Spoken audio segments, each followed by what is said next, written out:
পতাকা উড়াচ্ছে। আমরা এই পেকুয়ার ময়দান থেকে ফিলিস্তিনের সাথে, আমার ভাইদের সাথে আমরা সংহতি প্রকাশ করছি। আমরা মুষ্টিবদ্ধ হাতকে উপরের দিকে করে আওয়াজ করে আমার সাথে সাথে পড়ুন, free free Al Aqsa.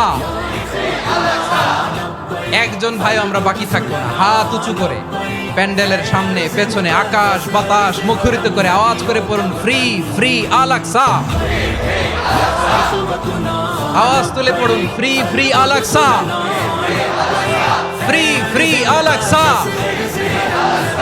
Palestine will be free from the river to the sea. Palestine will be free. Free free Al Aqsa. আল্লাহ আমার আল আকসা ভাইদেরকে মুক্ত করুন। মক্কা মদিনায় যে যেমনি আমরা নামাজ পড়ি, ওই পবিত্র মসজিদের পাশেও যেন আমরা নামাজ পড়তে পারি। আল্লাহ তৌফিক দাও।